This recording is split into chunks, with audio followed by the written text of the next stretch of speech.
Distance learners, something came up last week in class as we worked with the names in 2-point perspective. Did you give that a try? If your name started with a letter like T or possibly a J, a letter that didn't fall, or at least just a little of it fell right on that edge, you may have had trouble figuring out, where do I go now? How do I do that?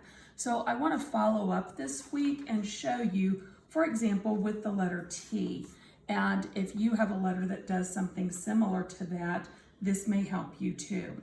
So I've already got my horizon line with my 2 vanishing points, one on each end, and I've got my diamond shape already drawn. Okay, we did that last week, and so you should know how. If you don't, go back and look at that video. Now I'm going to go ahead and draw a vertical line that's going to contain my first letter. And so remember, verticals have to stay vertical. If it tilts, it's never going to look right.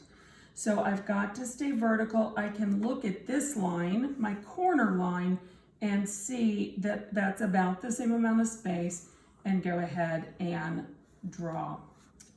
So my T is going to fit in this space. I know the top of the T is going to stay right along this line.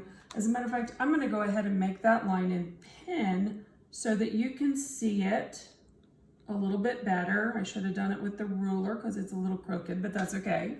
And I know that I want my T to go down. I want it to be fat.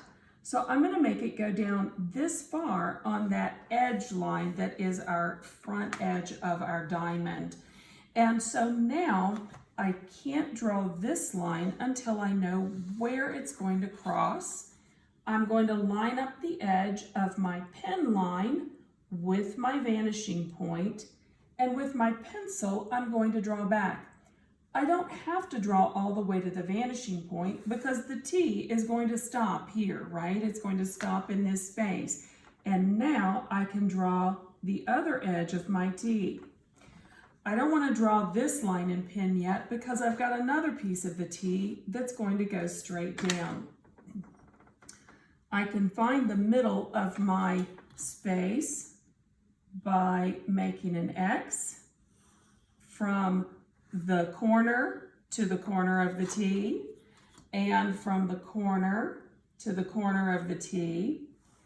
Wherever those 2 lines intersect, that is going to be the very center of my T. I'm going to really lightly draw a vertical line up there. Remember, I can't tilt it, it's got to stay straight. Okay, and then that's going to help me. I can get rid of the X, and the vertical line in the middle will help me decide how far out I want to make my lines for the middle of my T. I think I'm going to come here. Again, it's going to stay vertical, and this one stays vertical. It's not quite as wide as the other side because it's moving away from me, so that side's going to be a little smaller. And now I can go ahead and make my vertical line with pen, and I'm going to make this line now with pen, and you'll be able to see my T. I feel like this line is a little bit wide. It looks like it's a little wide for that space. I'm going to scoot it in just a bit. There we go. That looks good. And so I'm going to go ahead and make this part of the T. And now you can see that I've got a flat T. There's my flat T in 2-point perspective. It's moving away from me. And that's how it would look. Now, if I want it to look 3-dimensional, what do?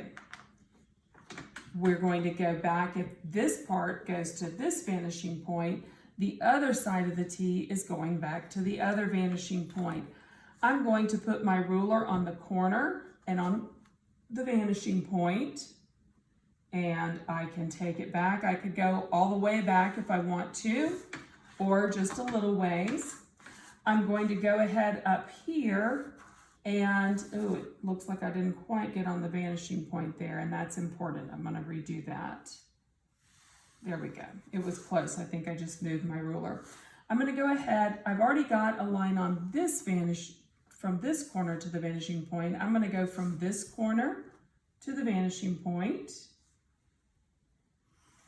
And this is a giant T. We're kind of looking up at it. So I'm going to go even from this inside corner, if I can, to the vanishing point. And yes, it does let me do that.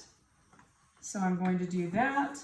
And I'm going to go from this corner to the vanishing point, except this one, I'm going to stop when I get to the post of the T. I won't see it past that post. Okay?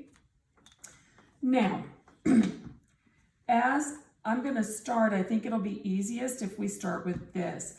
If I want my T to be, about this thick, I need a vertical line. These lines tilt, but remember, verticals have to stay vertical. It has to be straight up and down, just like that line is straight up and down. And I'm going to go ahead and do that part of the T in pen so that you can see it better. And there it is. Okay. This part of the T, now I've got another section. This part is going back to the other vanishing point. So I'm going to put my ruler on the corner and my ruler on the vanishing point, and this part is coming back this direction. That's how I know it goes to the other vanishing point. I'm going to bring it back, but it just crossed this line here. I'm going to stop right where it crossed my other line, okay? And now I'm going to make this line. Do you see that this beam that goes across the top of the T, that here's part of it, and here is where it hits the side of the T and goes down. And so now I can take it down. From that point, I put my ruler and I can make my long line. Some of those shorter lines I'm comfortable making without the ruler, but those long ones, it really helps to get them nice and straight if you have your ruler. Can you see my T starting to shape up?